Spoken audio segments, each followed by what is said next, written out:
यीशु मसीह जीवन मेरे, तू ही मेरी आशा है,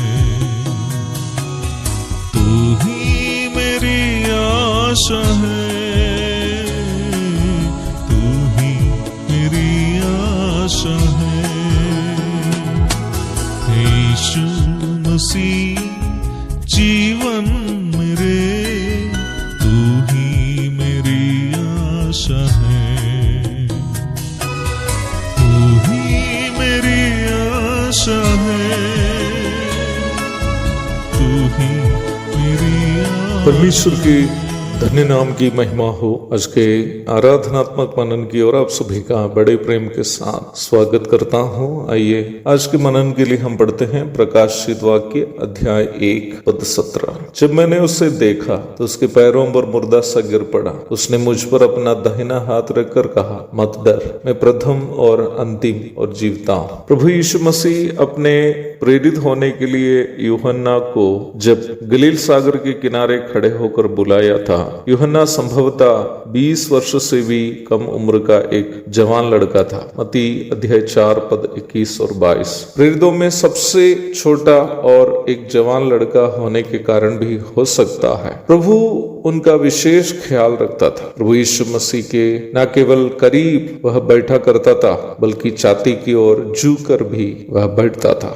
यूहन्ना 13:23। प्रभु के 3 करीबी शिष्यों में एक था यूहन्ना के बारे में जब मैं सोचता हूँ, अक्सर मैं यह सोचता हूँ कि प्रभु के प्रेरितों में यूहन्ना ही एक सौभाग्यशाली था जिन्होंने प्रभु के दिल के धड़कन को अपने कानों से सुना हो, क्योंकि वही प्रभु के छाती की ओर झुक कर बैठता था। प्रभु के हृदय में भरा हुआ उस निर्मल प्रेम की गहराई मेरी समझ से जितना यूहन्ना नजदीक से अनुभव किया होगा, उतना शायद ही दूसरा कोई शिष्य अनुभव किया होगा। मैं इन बातें अनुमान के रूप में नहीं बता रहा। प्रभु यीशु मसीह जब कलवरी के क्रूस पर लहूलुहान होकर टांगा हुआ था, क्रूस के साये में अन्य कोई शिष्य नहीं था सिवाय यूहन्ना। प्रभु यीशु मसीह के छाती की ओर झुककर उनके दिल से निकलने वाला प्यार भरा धड़कन का संगीत 3.5 वर्ष तक सुनने के बाद प्रभु को क्रूस पर अकेले छोड़कर जाना यूहन्ना के लिए असंभव की बात थी। क्रूस पर प्रभु की मृत्यु होते समय भी यूहन्ना शायद ही 20-21 साल का था। ध्यान रखना, अपने से वरिष्ठ सभी प्रेरित डर के मारे भागने के बाद भी तलवारधारी क्रूर रोमी सैनिकों के नजरों के सामने माता मरियम, मगदलिनी मरियम आदि कुछ महिलाओं के संग यदि वह क्रूस के करीब ही खड़ा रहा हो, तो प्रभु के प्रति उसके हृदय में कितना गहरा प्रेम भरा रहा होगा। अनुकूल परिस्थिति में किसी का साथ देना किसी से भी संभव है, लेकिन जब कोई विपरीत परिस्थिति से गुजर रहा हो, सब कोई उसे अकेला छोड़ दिया हो, उस समय किसी का साथ देना केवल उन्हीं से ही संभव है जिसके अंदर उस अकेला व्यक्ति के प्रति भरपूर प्रेम हो। मुझे इस बात पर बिल्कुल संदेह नहीं है कि यूहन्ना के दिल में प्रभु से भरपूर प्रेम था, पर हम ये भी ध्यान देना जरूरी है कि क्रूस में खून से लथपथ प्रभु का दर्शन यूहन्ना को यह अनुभव भी दे रहा था कि मानव जाति के प्रति मसीह के मन में कितना गहरा प्रेम है। अब हम प्रारंभ में पढ़ी गई पद की ओर आते हैं। प्रकाशित वाक्य को लिखते वक्त यूहन्ना एक वयोवृद्ध है। रोम के सम्राट डोमिशियन के शासन का अंतिम वर्ष। यीशु मसीह के स्वर्गारोहण के बाद लगभग 65 वर्ष बीत गए। अन्य सभी प्रेरित भी शहीद होकर प्रभु के पास पहुंच चुके थे। मसीह विरोधी सम्राट डोमिशियन यूहन्ना को उबाले हुए तेल में डालने का आदेश दिया, परंतु तेल ठंडा हो जाने के कारण उनको कुछ भी नहीं हुआ। अंत में बुजुर्ग प्रेरित यूहन्ना को, जो उस समय लगभग 85 वर्ष से कम नहीं थे, ईजियन सागर के बीच के खतरनाक चट्टानों से भरे पत्मोस नामक टापू में एकांतवास के लिए भेज देने का आदेश दिया। प्रकाशित वाक्य की भूमि क्या? पत्मोस की यह भयानक टापू है। प्रकाशित वाक्य 1 के 9। सप्ताह का एक और प्रथम दिन, परंतु यह दिन यूहन्ना के लिए बिल्कुल अलग स्वभाव का था, क्योंकि यह यूहन्ना अकेला है।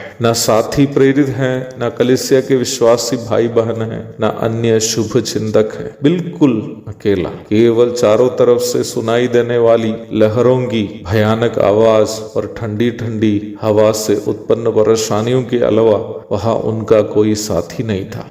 एकांतता के निराशाजनक पलों में वह आत्मा में प्रभु की आराधना करने लगा। एकांतता के उस भयभीत पलों में वह प्रभु की सोच में डूबा रहा। क्रूस में यीशु मसीह अकेला टांगा हुआ था। उस क्रूस के तले खड़े रहे यूहन्ना को एकांतता में छोड़ देना उसके प्रभु के लिए संभव नहीं था। एकांतता के उस भयभीत पलों में जब पत्मोस के टापू में बुजुर्ग यूहन्ना था, वह प्रभु की आवाज सुनने लगा, प्रभु की सांत्वना देने वाली आवाज। मसीह भाई बहन होते हुए भी बीमारी, कष्ट, परेशानियों के बीच हम उदास और निराश हो जाते हैं, लेकिन हम यदि उन विपरीत परिस्थिति में भी आराधना को जारी रखेंगे, निश्चय ही हम हमारे पास प्रभु की उपस्थिति का एहसास कर सकते हैं, क्योंकि प्रभु से ज्यादा अकेलापन का दर्द दूसरा कोई समझ नहीं सकता। पत्मोस की टापू में यूहन्ना की आराधना आनंद में तब्दील होने लगी, क्योंकि प्रभु का दर्शन वह देखने लगा, प्रभु की संगति का मिठास वह भुना चखने लगा। मुझे सुनने वाले प्रिय भाई बहनों, क्या आप दुखी और निराश हैं? एकांतता का भय दिल में भर रहा हो?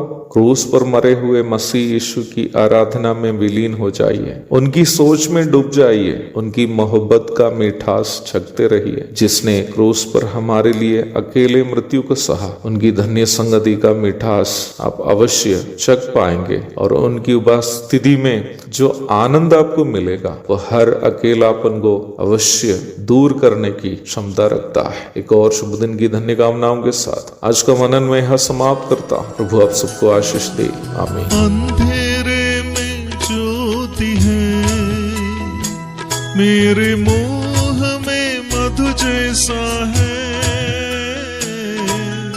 अंधेरे में ज्योति है, मेरे मोह में मधु जैसा है।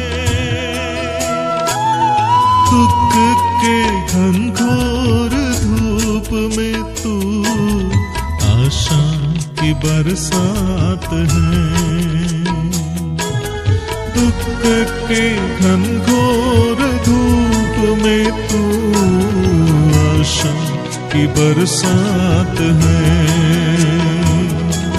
यीशु मसीह जीवन मेरे, तू ही मेरी आशा है।